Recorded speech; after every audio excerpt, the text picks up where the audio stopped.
In the meantime, welcome, and thank you all for attending this panel discussion. My name is Dr. Joseph Campbell, and I'm the president of the not-for-profit environmental organization Seneca Guardian in New York State. I'm also a co-founder of the National Coalition Against Cryptomining, or NCAC, as well as the New York Coalition Against Proof of Work Cryptomining, and I'll be acting as MC and moderator today. After our own experience with a decommissioned power plant that was resurrected and then began mining for Bitcoin, we started hearing horror stories from other communities and states across the country, and we heard from people the need to form a national coalition. There is no transparency in this industry, which is exactly how they want it. So coalition building has been extremely challenging, and finding others impacted involves constantly searching the news, hoping community members are named, and then finding those individuals through web and social media searches.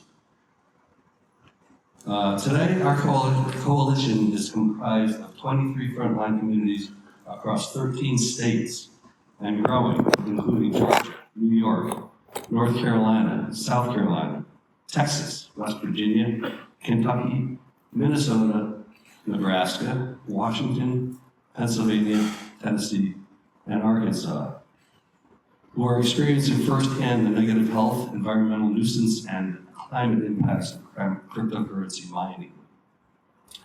We came to Washington, D.C. today to bring the message that you won't hear from the crypto mining lobby, that this industry has real impacts, negative impacts on people and communities across the U.S. I'll let our experts and other panelists tell their stories of the harms they're experiencing. So without further ado, I'd like to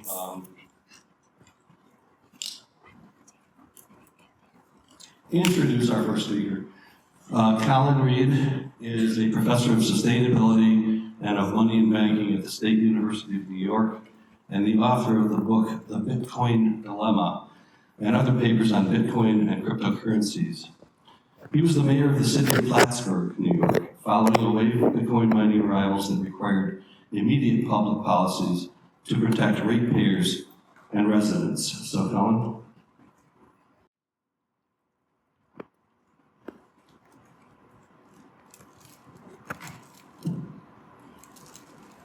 Joseph, for the introduction, and thank you all for coming and getting to hear our perspectives.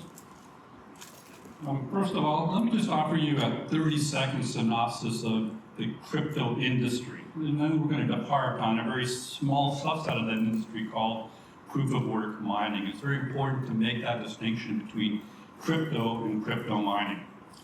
The cryptocurrency industry is really only about 15 years old. It was invented primarily or popularized primarily by an enigmatic, idealistic computer science person named Satoshi Nakamoto. That's actually not that person's real name. That person is fictitious, doesn't exist. We don't know the person behind Bitcoin, actually. But the whole idea then in 2008 was to offer a way for people who couldn't really afford to participate in the banking industry to somehow have some sort of digital coin to exchange, banking for the unbanked. So it started off very idealistically as a response to the whole 2008 global financial meltdown, the banks too big to fail, the bailouts, and suspicion of central bank complicity in all of this. So the beginnings of Bitcoin was actually quite noble.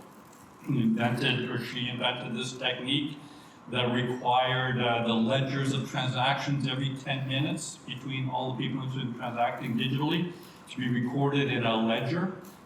Indelibly could not be changed afterwards, and was protected through cryptocurrency practices that made it very difficult to ever go back and modify, or possible to go back and modify that record. Hence the term cryptocurrency. There's nothing secretive or anonymous in the actual transaction being registered. All the cryptocurrency is really to protect that ledger from perhaps being fraudulently manipulated afterwards. Very soon thereafter, Satoshi actually disappeared completely from the scene. And I think one of the reasons why was that Bitcoin succeeded spectacularly. He or she expected the price of Bitcoin to maybe rise to someday up to $1 per coin, and that would then be a good and stable currency for people to use to make digital transactions. And he or she lamented that if the price ever went much beyond that, first of all, would start to become a speculative coin, and then all the speculators and gamblers would set in rather than the people who wanted to use this as a banking mechanism. And second of all, the way that the ledger was protected every 10 minutes required a bunch of hobby machines whirling away in people's living rooms and studies to essentially do this encrypting. With the reward of that time, whoever could successfully encrypt or solve a code to make this ledger safe every 10 minutes, they would get all of upwards of $50 reward. That reward now, because the price of Bitcoin has risen so much more spectacularly than Satoshi could have ever imagined, that reward now stands at around $200,000 reward every 10 minutes. It's been more than $2 or $3 million per hour going into encouraging and rewarding these miners to do this encrypting on behalf of the coin.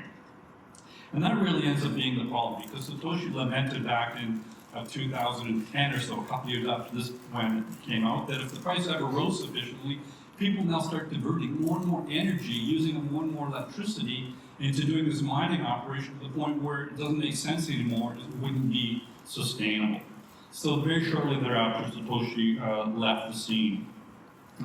That threw open the door to a lot of what we call crypto bros, who really stepped in and saw this was an excellent mechanism for speculation, for moving large sums of money across borders, to evade international sanctions, etc., and for illegal activities. As a matter of fact, probably about 80 to 90% of all crypto activity is in those realms. There's very little is actually being used for legitimate transactions.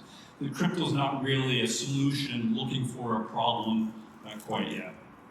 So as a consequence, we're going to focus on this panel today on just one small little slice, that actual Bitcoin mining that is used to encrypt and protect that ledger.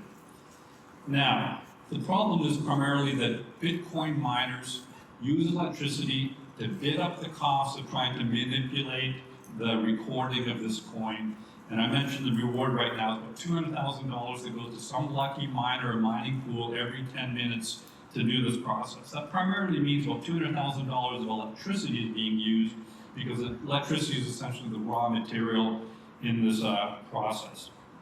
To put that in scale, Jackie's going to talk a little bit about the experience in Texas. Some of the largest Bitcoin mining operations moved from China to New York State and Texas when China realized that they can make far more money selling the machines to this industry rather than doing the mining itself. Some of the operations in Texas are approaching half a gigawatt of power for one single plant. Put that in perspective, Elon Musk just this week in Memphis opened up the largest artificial intelligence processing facility in the world.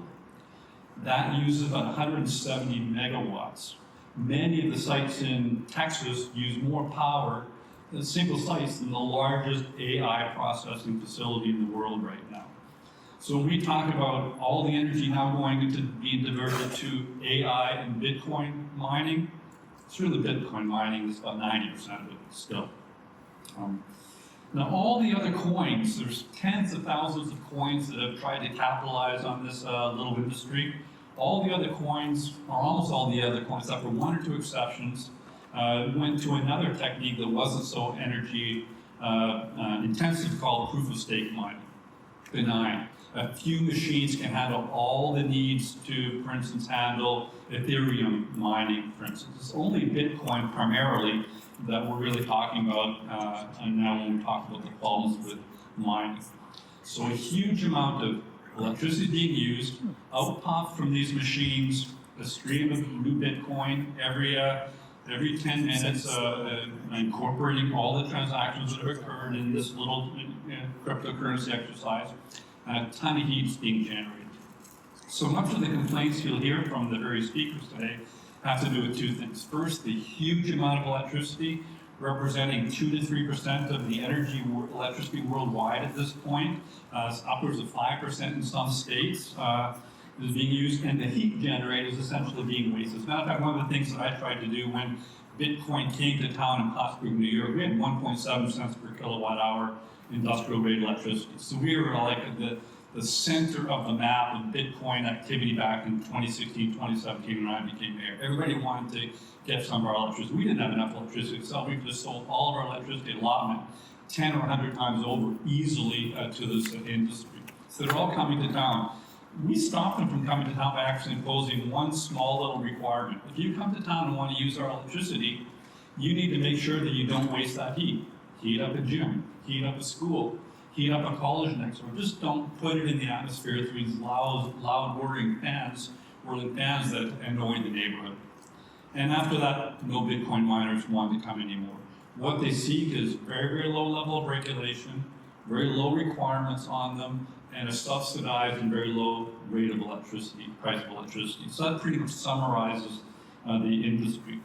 Unfortunately, most communities don't have the expertise to really evaluate this. That's why federal and statewide solutions are really necessary, because these companies come to town with very glossy brochures prepared by greenwashing experts and make claims about generating hundreds of jobs and adding to the tax base. Well, that doesn't really happen. The typical McDonald's will employ more people than a large Bitcoin mining operation that might be generating for itself, in my case, $50 to $100 million of revenue per month. One McDonald's, way more jobs than a very large Bitcoin mining operation. So that claim of jobs and economic development is simply false. They don't usually own their facilities because they recognize that the gig could be up at any time in Bitcoin through legislation, et cetera, through communities kick them out. So they don't want to buy facilities, they lease them. So they don't really add to the tax base, property tax base for local people either. Another thing they claim is that they use sustainable energy. Well, when you put electrons into the grid, those electrons don't really know whether they're going to Bitcoin or not, and if you use those electrons, you don't know whether they're coming from a natural gas peaker plant that are increasingly being employed to keep up with the demand being created by this industry. So there's no real claim that they use sustainable energy. Sometimes they'll say that they use stranded energy. That means they're burning the natural gas at an oil well, running through a diesel motor to generate electricity to do the mining. But a better solution would have been to properly cap and distribute that natural gas rather than diverting it into mining. They'll claim that they're going to bring waves of new technology to the community. Anybody who's been through a Bitcoin mining operation will see that it's not filled with white lab coat technicians with electrical engineering degrees. These are janitorial and clerical jobs. All you really need to do to run a big bank of Bitcoin machines is if the fuse blows because they got too hot, you just repump that fuse, pop a new machine in there, and send the old machine out. You can take one of these machines apart and put it back together in about 10 minutes with almost no training to repair them for that matter. There is high tech involved, but all that high tech is actually being done in China by a few companies that are primarily the manufacturers of these machines. And then, of course, Bitcoin miners kind of rely on the argument of, well, it's freedom. Bitcoin is, and cryptocurrencies are the private currencies going to allow us to transition away from central banks, the Federal Reserve, et cetera. So it's kind of got that libertarian bent to it as well. The only problem with that libertarian bent is any libertarian will tell you that people have the right to do anything as long as it doesn't cost somebody else for their actions. In New York alone, a Berkeley, University of Berkeley School of Business study showed that the cost of ratepayers in New York alone, this is about 5 years ago, was $137 million of higher electricity fees because of Bitcoin mining. It drives up the price of electricity for everybody. So I think all of the other speakers today are going to be able to elaborate on some of the dimensions I presented. But do be sure that you distinguish between crypto, the financial end of it, and Bitcoin mining, the issue we're talking about today. Thank you. Thanks, Colin.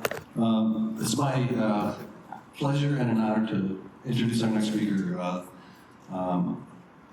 Mandy DeRoche is a deputy managing attorney in the Clean Energy Program at Earthjustice, one of the premier, or the premier environmental law firm in the United States. She represents and partners with communities around the country that have been impacted by crypto mining. She is a co-author of a guidebook on crypto mining entitled The Energy Bomb, or How Proof-of-Work Cryptocurrency Mining Worsens the Climate Crisis and Harms Communities Now. Mandy?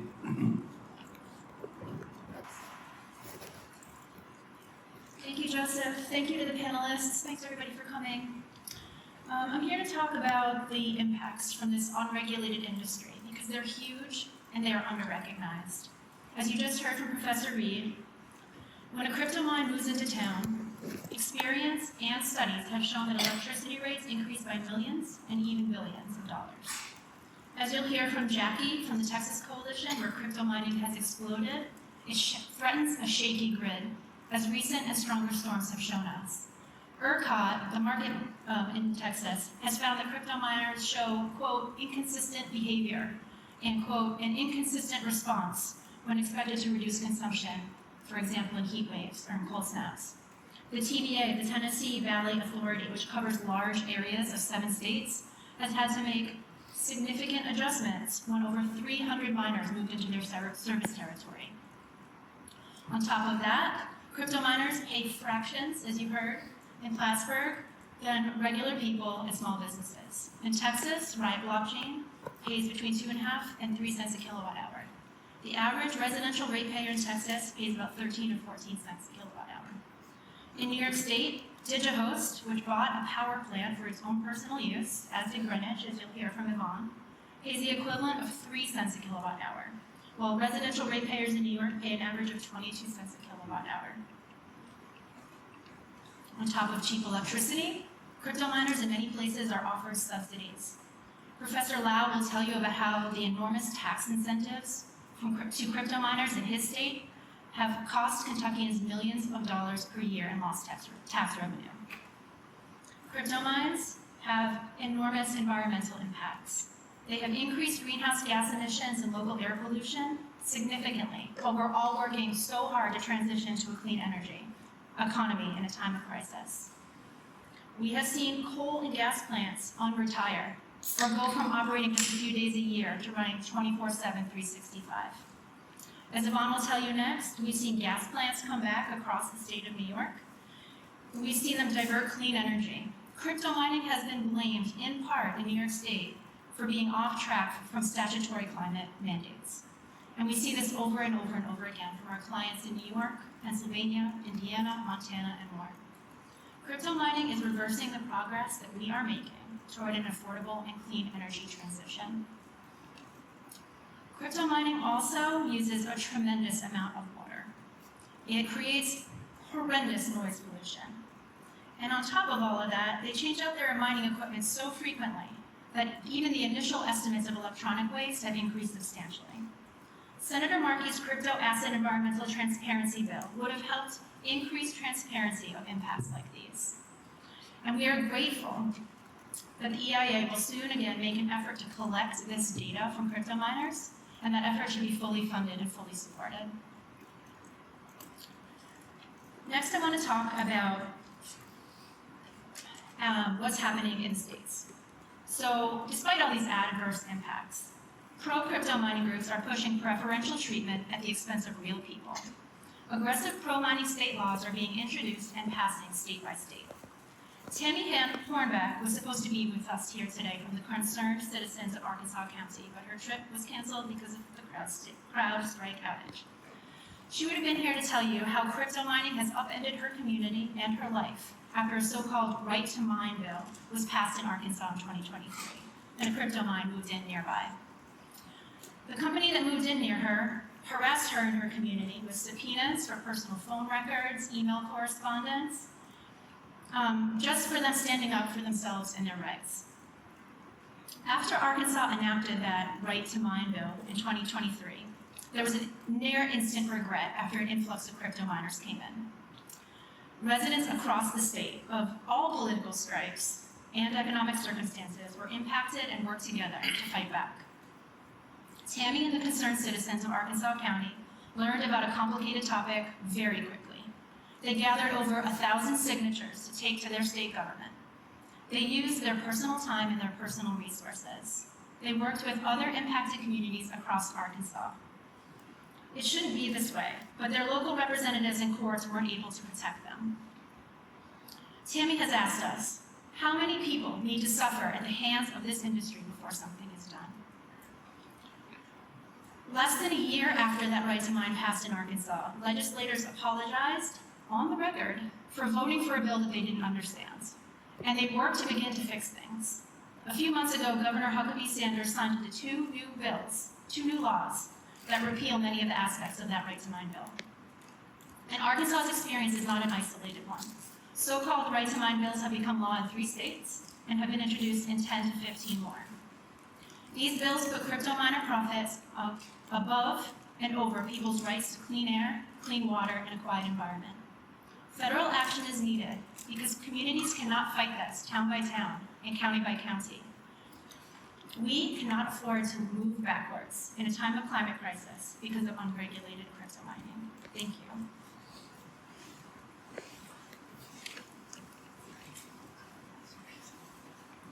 Thank you, Mandy. Wow. By the way, this is one of a bank of these machines. Looks like you can imagine tens, thousands of them all running 24 hours a day, 7 days a week. Our next speaker is Yvonne Taylor. Yvonne is the co-founder of Seneca and the National Coalition Against Cryptomining. Her work led to New York's moratorium on the use of fossil fuel plants to power crypto, and then the denial, of the crypto mining operation Greenwich's Title V air permit along Seneca Lake. Thank you, Joseph. Hi, everybody. The story I'm about to tell is echoed throughout the country as the crypto mining industry spreads like a cancer across the U.S., leaving many communities with similar stories like ours to harm their health, their economy, the climate, and their environment. In the Finger Lakes of upstate New York, our agriculture and tourism makes up 17% of our state's economy.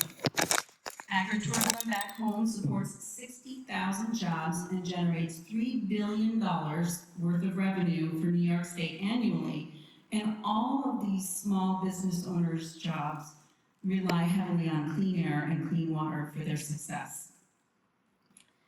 Enter the Greenwich power plant, stage left. Greenwich was an old coal-fired power plant along the shores of beautiful Seneca Lake that had shut down with an already bad environmental history. It was resurrected as a gas-fired plant, which the new owners promised would only serve as a peaker plant to provide power to the public in times of high demand. Finding that unprofitable, however, they started installing Bitcoin mining machines, causing an increase of 700% from historical use for a privately owned Bitcoin mining operation, which would consume more power to fuel than 90,000 homes. Also, 2 millionaires from Connecticut could generate 5 Bitcoins per day. These slick owners had lured our rural community into welcoming this facility through the promise of jobs and tax revenue that have never panned out. Greenwich is allowed to withdraw 139 million gallons of our lake water every single day and then dump it back hot at up to 108 degrees Fahrenheit. This can be extremely harmful to the health and the fish of the lake and can lead to toxic algal blooms where 100,000 people rely on this water for their drinking water source. The increased noise levels not only drown out the natural peaceful quality of life for people in the surrounding area, but also across the lake, since noise travels easily over open water. By 2023, this facility was emitting 818,260,817 pounds of CO2 equivalents for the year, equivalent to 170,000 cars on the road, and almost double its emissions from 2020. And remember, before Greenwich bought the power plant, it was emitting 0 emissions because it wasn't operating.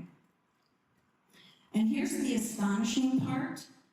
Their state-required air permit was denied over 2 years ago for violating New York's climate law. Despite their denial being upheld twice during Greenwich's appeal process, they continue to find legal loopholes to continue operating and harming our region's air, water, and economy.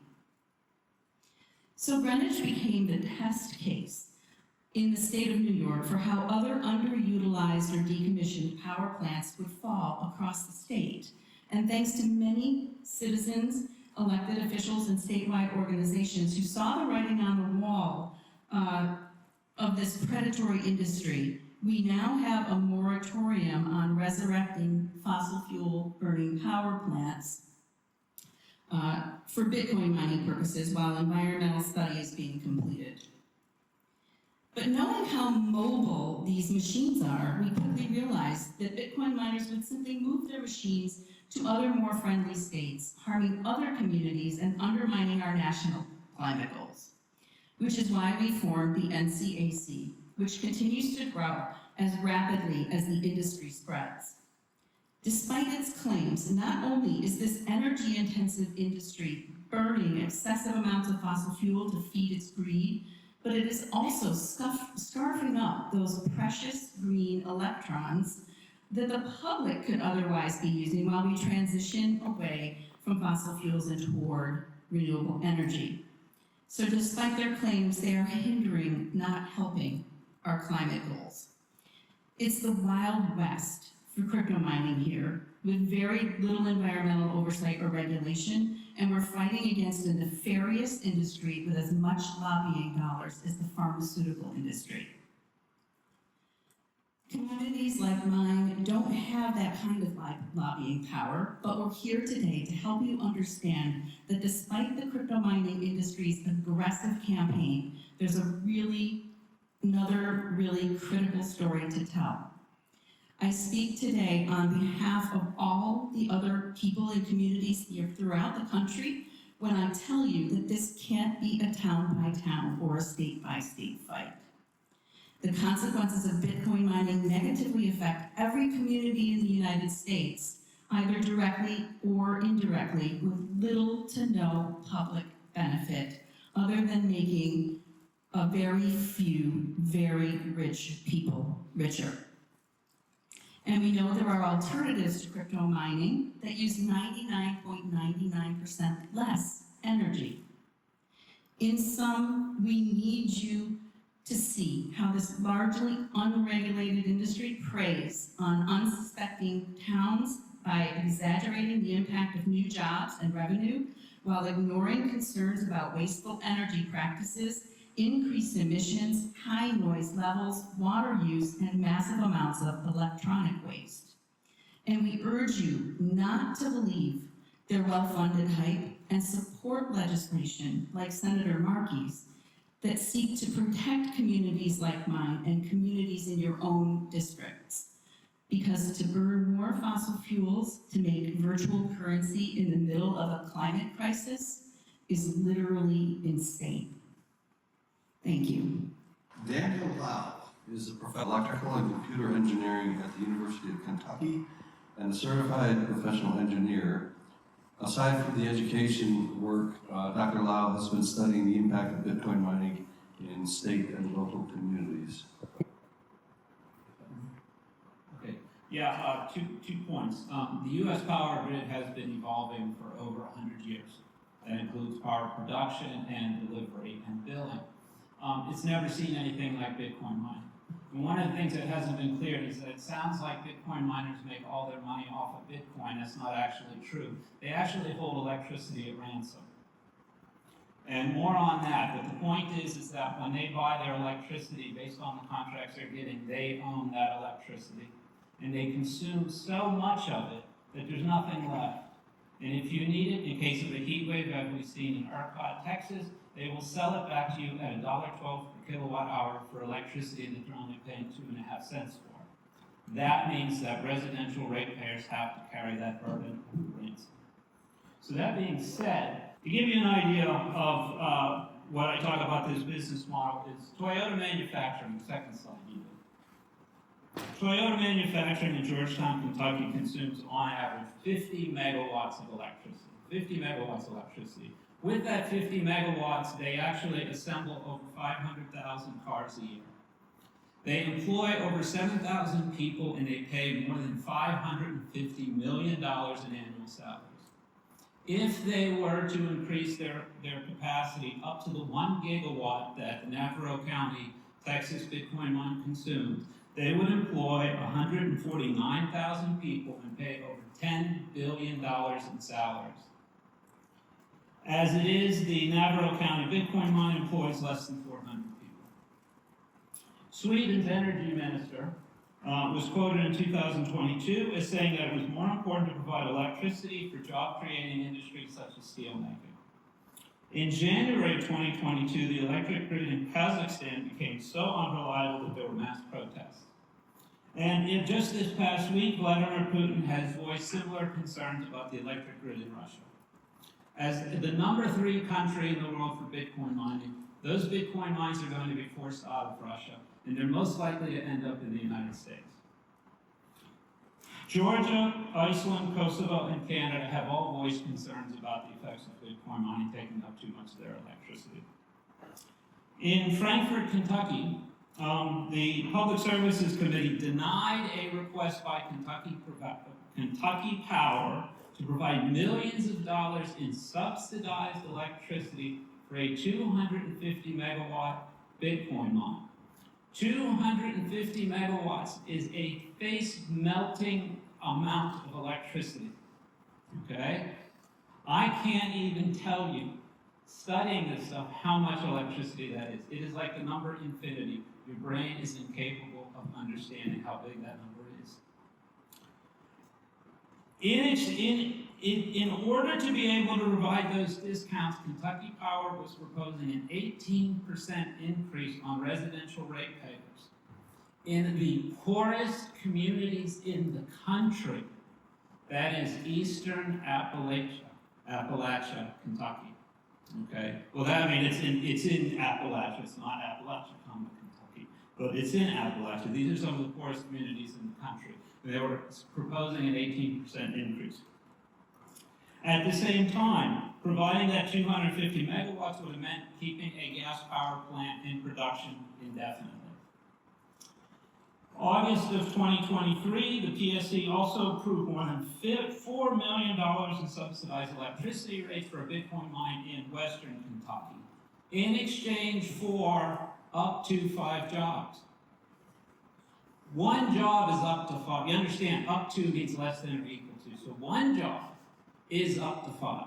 So for $4 million, I promise 1 job. Okay? Even the federal government can do a better job making jobs than $4 million for such a position. Now, to give you an idea of how much electricity we're talking about, the average U.S. nuclear reactor produces 1 gigawatt of electricity. In 2023 and 2024, Georgia Power commercially are started Vogels 3 and 4. The first 2 nuclear reactors to be built in the United States in over 30 years to produce 2.2 gigawatts of carbon-free electricity at a cost of over $35 billion, including $8.3 billion in federal loan guarantees. And it bankrupted Westinghouse in the process. Had Georgia Power simply banned Bitcoin mining, 2 gigawatts of electricity would have fell off their grid. And the thing that is most important when you leave here is to realize Georgia Power, the state of Georgia, will never get that 2 gigawatts back. It is gone. That electricity is owned by the Bitcoin miners. They can either convert it at 2 cents per kilowatt hour into 10 cents per kilowatt in Bitcoin, or they could sell it back to somebody who else needs it.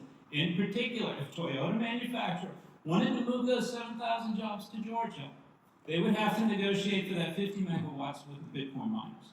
I'm sure those Bitcoin miners would have said, well, 12 cents a kilowatt hour, what do you say? You could make an argument that Toyota manufacturers' benefit to the Kentucky area are so good, they should get their electricity for free, because the taxpayers should carry the burden. You could make that argument. Okay? Because you create so many jobs. This being said, 1 gigawatt of power can provide electricity for 750,000 to 1 million homes. It depends on, years ago they would have said it was 1 million homes. Now homes consume more electricity. It depends on whose estimate as to what you go by, as to how many homes that is.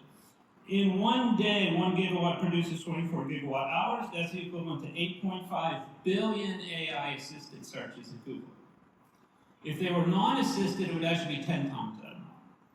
Elon Musk's XAI Grok computer being built in Tennessee will be the world's largest, only 150 megawatts. Furthermore, 1 gigawatt is enough to produce 80 million EV equivalent miles per day. 80 million. What's been in the news a lot lately is how AI and EVs are going to drive electricity rates. Anybody see those articles on CNN? AI, EVs are driving your electricity rates. It's not AI or EVs, it's Bitcoin.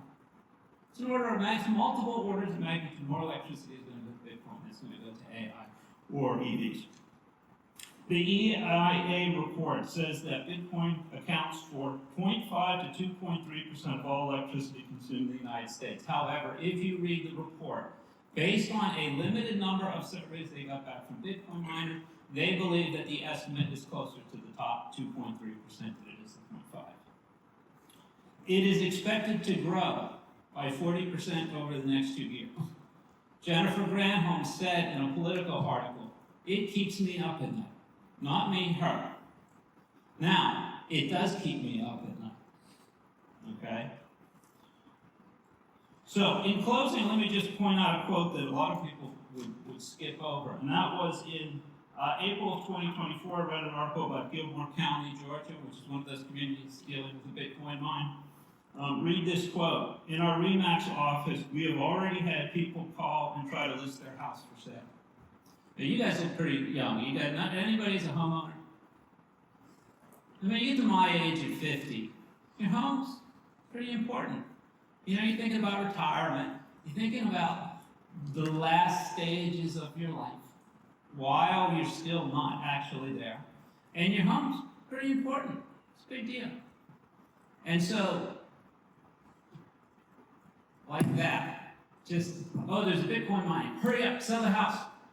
Sell the house, okay? Have your real estate agent on speed dial. Have all the paper fill out. This is the house that I love. I'm spending all my money in, and I'm gonna die in this home.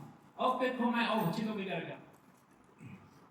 And that is an issue facing rural Americans all across this country. Finally, consistent with the rest, is I urge policymakers to pass legislation to enforce transparency in the industry. Americans need to know about what's happening in this regard. Thank you very much. Thank you, Daniel. Patrick Drupp is the Director of Climate Policy and Advocacy at the Sierra Club. He leads a team working to advance legislative and administrative policy to decarbonize the transportation, industrial, and power sectors, including the threat of cryptomining and load growth from AI and data centers that could prolong fossil fuel use and undermine the clean energy transition. So, Patrick. Thanks. Thanks everyone for being here. Thanks Ali and Senator Markey's office for organizing this. It's really great to see all of you. I wanted to talk a little bit about 3 main points. I think folks have brought up a lot of really good things. At Sierra Club, one of our main goals is to shut down coal plants, stop new gas plants, accelerate the clean energy transition while protecting public health and the environment for everyone.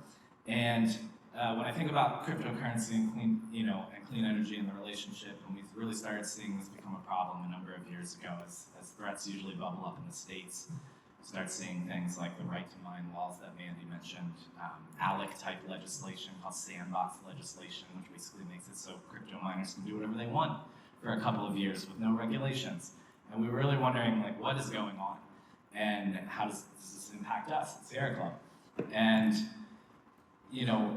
we do our work of shutting down coal plants and stopping new gas plants by showing up at public utility commissions and organizing on the ground and coming with data and showing these coal plants are uneconomic. They're gonna cost ratepayers money. They're exceeding their pollution permits. We don't even always lead with the climate problem, but all of these other reasons why a plant might actually get shut down.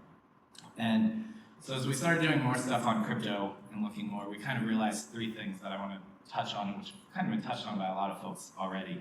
One, we don't have enough data, just full stop here. We don't have enough data to figure out what to do about these plants, about these mining operations. Two, these operations are causing coal and gas plants to stay online. It's like a very clear, obvious impact that's happening. Yvonne, laid it out better than I can for sure. And that's a big problem, at least for Sierra Club's perspective. We've often shut down some of these plants, and now we're seeing them pop back up. And the third is the ratepayer impacts. These things are highly detrimental to ratepayers. It's costing them huge amounts of money, as Daniel just laid out. So the first one, we don't know enough. We know far too little about how much proof of work cryptocurrency actually is happening. We don't know where it's happening. We don't know how it's getting its electricity. We can't point out we can point out where a big coal plant is. Or a big data center. We can't really usually point out even where a lot of 100 megawatt facilities are, unless the Google alert pops up and says a new thing has been started. And that brings me to this point, which earlier this year, Energy Information Administration, the EIA, attempted to do some of this with an emergency authorization to send out a survey collecting data that they collect from all sorts of large industrial electricity consumers to find out what they were doing, where their operations were, how much energy they were using, where they were procuring it from. And Riot Platforms, I think was mentioned earlier, and the Texas Bitcoin Council sued to stop this and saying they couldn't do it under an emergency authorization. So EIA is still trying to do that survey. They're still working through like a formal notice and comment process that they would. And we're encouraging them to do that because it's going to have all the information we really need in some of these fights at public utility commissions. And this is where folks like y'all can help quite a bit by putting some pressure and encouraging that these things stay on the timeline that they're supposed to be on and that they actually get done. OSTP also released a big report, and there hasn't been a whole lot of movement after that report was released. So continuing pressure from your platform is extremely helpful as we continue to try and get this information. Despite all of that, though, we do know a little bit about how much proof of work mining impacts us. I think Daniel just said 2.3% of all U.S. energy usage could potentially be going to Bitcoin mining. That's about 91 terawatt hours of power. And just to put that in perspective, the U.S. generated about 600 terawatt hours of renewable energy last year. So you're looking at like a fifth to a sixth of current renewable capacity just for, and it's not all being powered by renewables, just to be clear, just using that as a data point. And there's varying estimates of that carbon footprint, because again, we don't know how they're getting their power.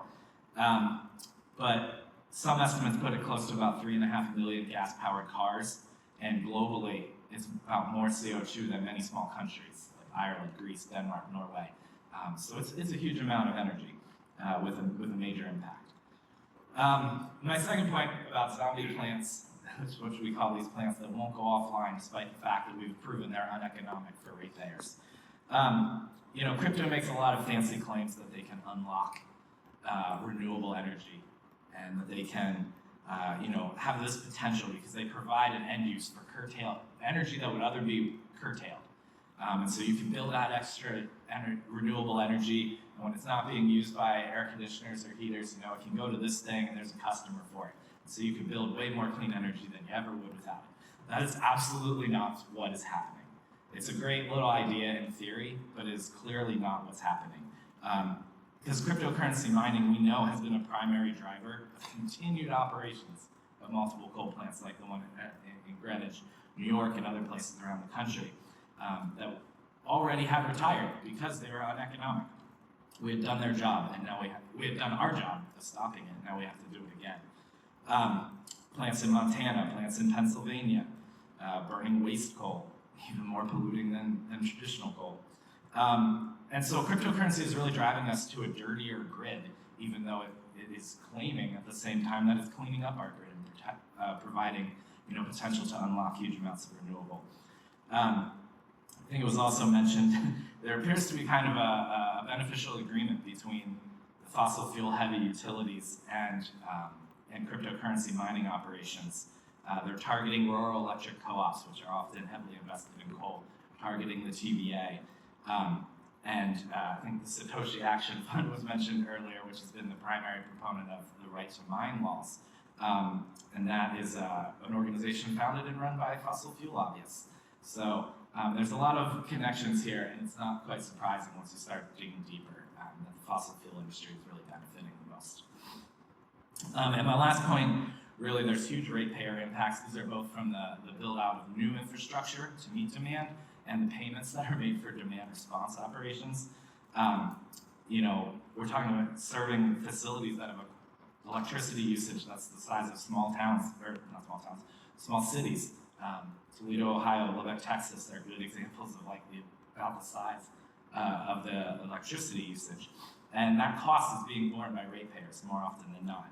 It can include the cost of building new substations to make interconnections. And because the nature of this industry is so transient and so able to just shut down, close the shipping containers and move somewhere else, they can move out in the middle of a project and utilities don't know what to do about that. We've seen the problems in Idaho and Entergy in Arkansas, as mentioned earlier. In Idaho, the utility was raising concerns because they were worried that they could just shut down and move somewhere else after they build all this new generation to handle it. And what were they going to do? And that cost is going to be sunk and left on the ratepayers. So utilities are really working through this. And the crypto industry is targeting places that are less regulated, who are more friendly to this, so that they can avoid surcharges and having to make deposits and upfront payments and things like that lock them in to longer term contracts. And the demand response was also mentioned. We're paying exorbitant amounts of money for demand response that I know Jackie's going to talk about in a minute. So I will wrap it up there and just say, from our perspective of retiring fossil plants, this is really making it more difficult than we ever imagined. And it's really potentially harming the clean energy transition. It's harming ratepayers, it's harming communities as these plants come back online and continue to pollute. And we need to be making as much progress as possible. We can't afford to be going backwards. So thanks again for all of you being here. I'm going to take us back to Dr. Campbell, to then Jack. And our last panelist is Jackie Sowicki. Jackie's the founder of the Texas Coalition Against Cryptomining and a member of the National Coalition, the NCAC and Sierra Club Lone Star chapter. She's a lifelong environmentalist and has been an activist and community organizer since 1998. And if you have noticed, there's a common theme that people literally across our country are being impacted by this industry. Thank you, Joseph. Thank you so much to the previous speakers, and thank you all for being here and listening to us. Texans are collectively traumatized from the winter storm in 2021 that killed hundreds of folks from exposure. Last year, on September 6th, we came within 15 minutes of another catastrophic Uri-type incident. In 2021, when the grid crashed, Riot Platforms, North America's largest Bitcoin miners, made $125 million. While my fellow Texans perished in the hundreds, they made a killing. That same day last year, September 6th, when we almost had another grid crash, Riot announced that in the previous month of August, they made $31.7 million from the grid, playing energy arbitrage and getting paid to shut down. We'll talk about that in a second. They are so on September 6th, when we almost had another grid crash, the Bitcoin miners in Texas shut down and the grid stabilized. They spun this as saving the grid, but we saw it as proof positive that they actually are destabilizing it. They are driving up our bills. They're risking 31 million Texas lives, and for what? So in August of last year, we had 11 tight grid days and 8 emergency calls for conservation. If Texas wasn't number 1 in Bitcoin mining, would we have come so close to another mass casualty event? So Riot has the North America's largest mine in Milam County. They are property tax abated on land over $200 million worth. They are sales tax exempt under the guise of being a data center. They get 2.5 cents a kilowatt hour energy until the year 2030. And then when Bitcoin miners in high demand have destabilized the Texas grid, Riot Platforms gets paid to shut down. Then they turn around and sell that deeply discounted energy back to the grid at a spot premium price up to 100 times what they originally purchased it for. They even participate in reserve response, which is they get paid millions whether they shut down or not, just to promise to shut down. Bitcoin miners in Texas are inserting themselves between energy consumers and the grid, and they are destabilizing the grid. Then they're getting paid to fix the very problem that they're creating. As Adrian Shelley of Public Citizen Texans says, that's a nice grid you got there. It'd be a shame if something were to happen to it. Riot is now building the world's largest Bitcoin mine in my county, Navarro County, Texas. They're clear-cutting 265 acres. They explicitly stated that they came to Navarro, Corsicana, because we have water, because we have electrical commercial infrastructure, and because they were promised property tax abatements by our Economic Development Director, John Boswell. No one in the residential rural neighborhood where this is being built was consented, nor did they know until the big surprise announcement. In fact, the city of Corsicana worked in secret behind closed doors for 5 months, at least, to bring the world's largest Bitcoin mine to this neighborhood, and nobody knew about it. Again, Riot explicitly said that we found through records requests that they didn't want the public knowing until the deal was done and the property was purchased. And the water, y'all. When it comes to water, Bitcoin bros, it's like Fight Club. They don't talk about it. Oh, there goes one of my earrings. A lot of Texans can disagree about energy consumption and climate change, but no Texan will disagree how sacred, important, and vital water is to our everyday lives. Through records request, after months of asking, we found that Riot Platforms wants to use 1.5 million gallons of water a day during the height of the summer when we're all being asked to conserve. And we think this is a low bar, but you give these guys an inch, they're gonna take a mile. And this is more water than the mattress factory, the candy factory, the iron smelt, and the glass factory that all reside in Navarro County. And then we were contacted by Cheryl Shadden of Hood County. Cheryl lives directly across the street from a steam-powered gas plant owned by Constellation Energy. And it is that steam-powered gas plant has a 300 megawatt Bitcoin mine behind the meter, directly attached. This Bitcoin mine consumes a full quarter of the energy produced by Wolf Hollow 2, which is the steam-powered gas plant. Cheryl and her community are being affected by noise pollution. Children are going deaf, livestock are miserable, chickens are just keeling over dead for no reason. Time Magazine just did an incredible article and video interviewing over 50 victims of this noise pollution that can be heard up to 10 miles away. and all their local government can say is, this is a real quote, "I'm really sorry for you people. There's nothing we can do about it." Which brings me to my last point. This industry is extremely averse to transparency. They have gone to great lengths, and we've seen this time and time again in all of the communities that we've interacted with. They will go to great lengths to conceal their true operation and undermine the will of local municipalities. Riot has sued the Texas AG to withhold records requests from our group, and as they've stated before, they sued the federal government to keep their true energy consumption a secret.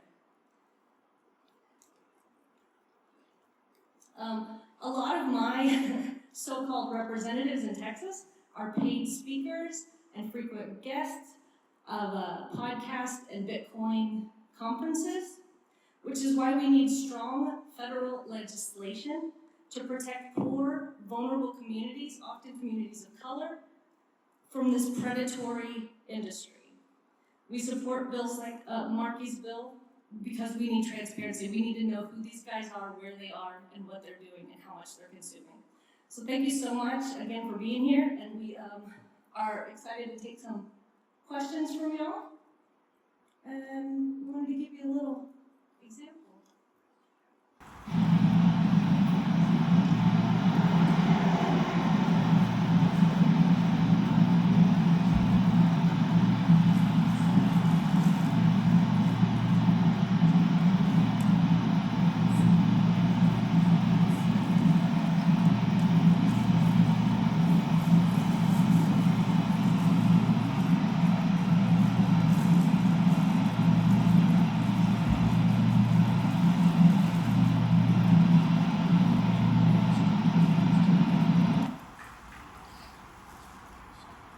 How would y'all like to live next to that and hear that 24 hours a day, 7 days a week?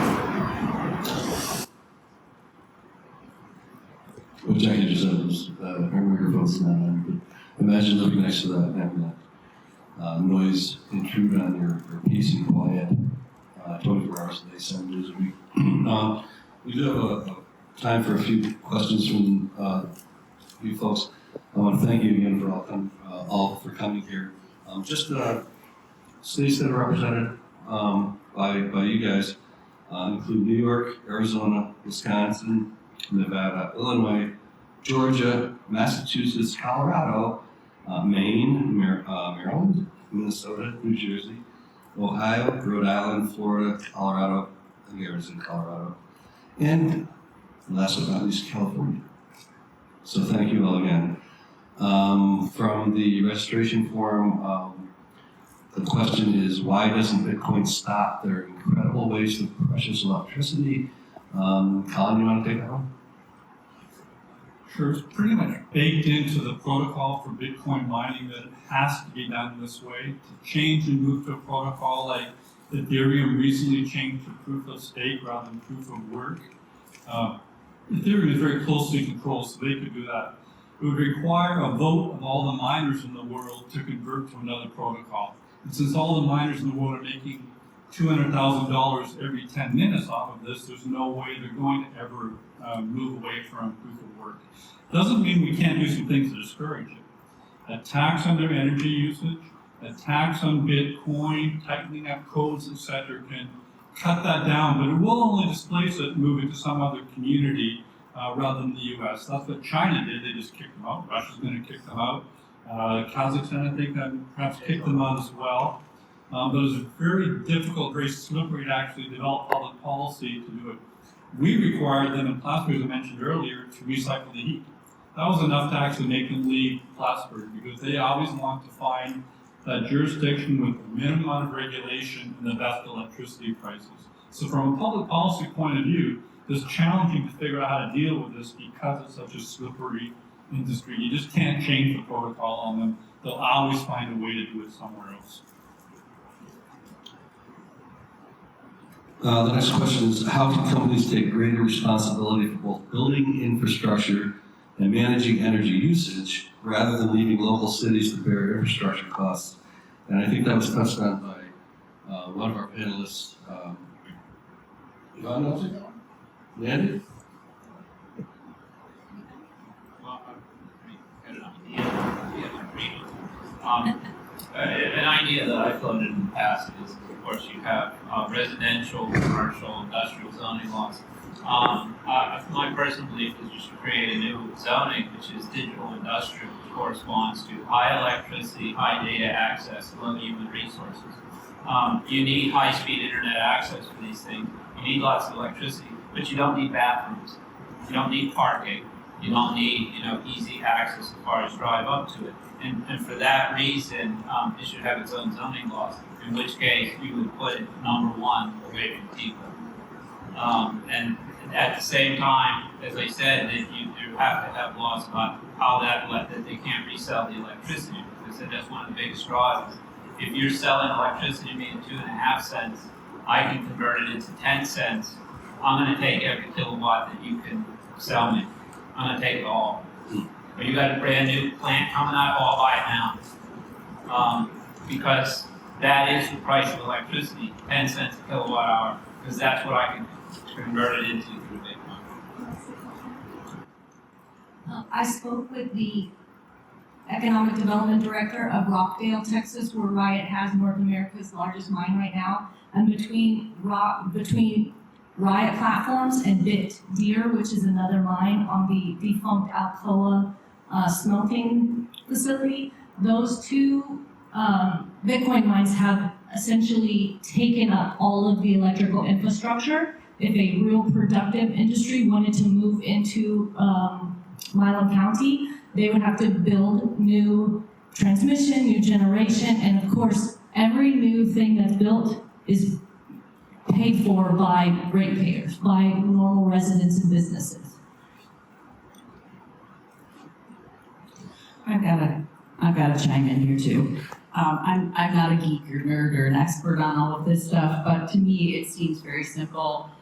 We have required appliances to be Energy Star rated to reduce our usage. We have required vehicles that guzzle gas, like Humvees, to stop using so much gas by requiring, regulating the miles per gallon per vehicle, and just setting limits on the amount of consumption that certain industries are using.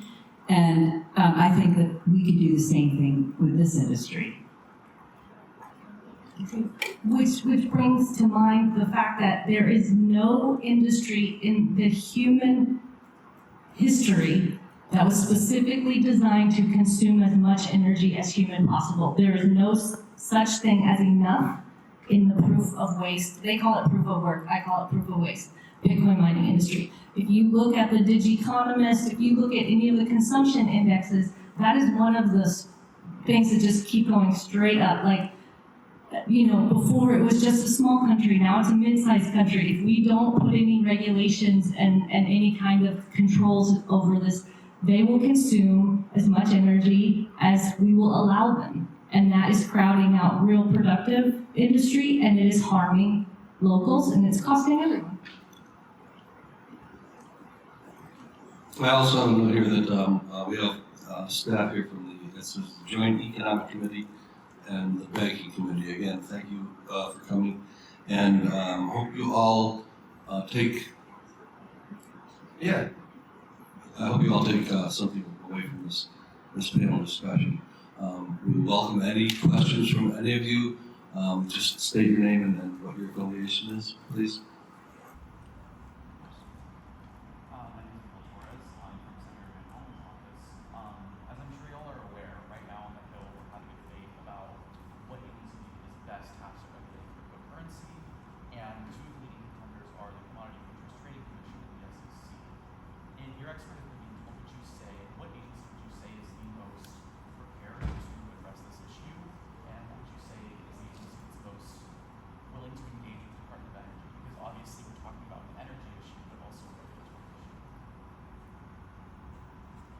From a regulatory perspective, I think you're talking about the financial end.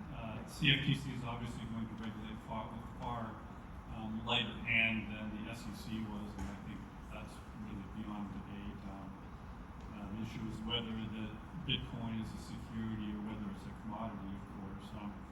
But that's not really going to address any of the concerns we have here, because Bitcoin mining is completely separate from the financial and the use of cryptocurrency, so you're in an awkward position. Fair about that. I totally understand that as well, but I think that one of the key incentives of mining, of course, like you said, is the reward for Bitcoin mining. So obviously there's some kind of financial incentive, but these regulatory agencies have potential to ban reward mining, which would remove that financial incentive. So they do kind of have a loophole in that, but do you think that there's an agency best tasked with being able to go beyond that issue?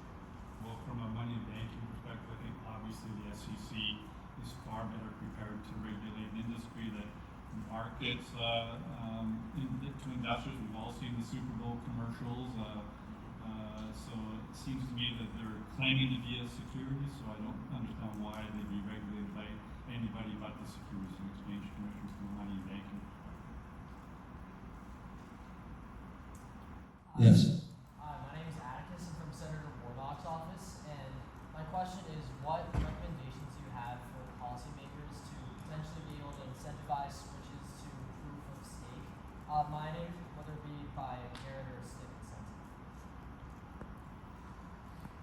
Just the nature of the protocol, I don't think you're ever going to move Bitcoin away from proof of work, because it requires a vote of all the miners, and essentially they agreed to put 99.99% of them out of business with all the various investments that Jackie mentioned in Texas. So unfortunately, the way that proof of work is designed, and I think that's one of the reasons why Satoshi distanced him or herself from the protocol, was it really created a bear that completely got away from itself. It was only $1 per Bitcoin. None of these issues we discussed here were at all a concern. But once it starts approaching $60,000, $70,000 as it is now, many Bitcoin or crypto bros estimate it'll get up to $1 million. That's going to magnify everything we said by a factor of 15 or so. And there's no incentive you can create to induce these individuals to give up that ultimate revenue stream and gravy train, unfortunately, because of the very unique design solely to Bitcoin. I would like to answer as well. My name is Cindy Robertson. I'm the Georgia delegate here from the National Coalition Against Cryptomining. And in Georgia, I feel that if they paid the same for electricity as I do, that would shut them down.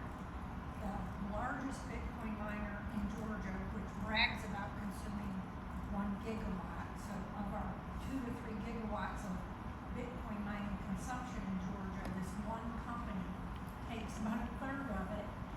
They pay 2.2 cents a kilowatt hour. I pay 13.5 cents in Metro Atlanta. So if they just paid, I'm not talking about like banning them or anything, make them pay what we pay, and that will shut it down or slow it down or get it to where it's attainable. That's my personal opinion, and there are stories where different taxes or just pay the same as us is very effective. Yeah, I had that on my slide that, wholesale prices are 2 to 5 cents per kilowatt hour, retail rates are, 12 to 25.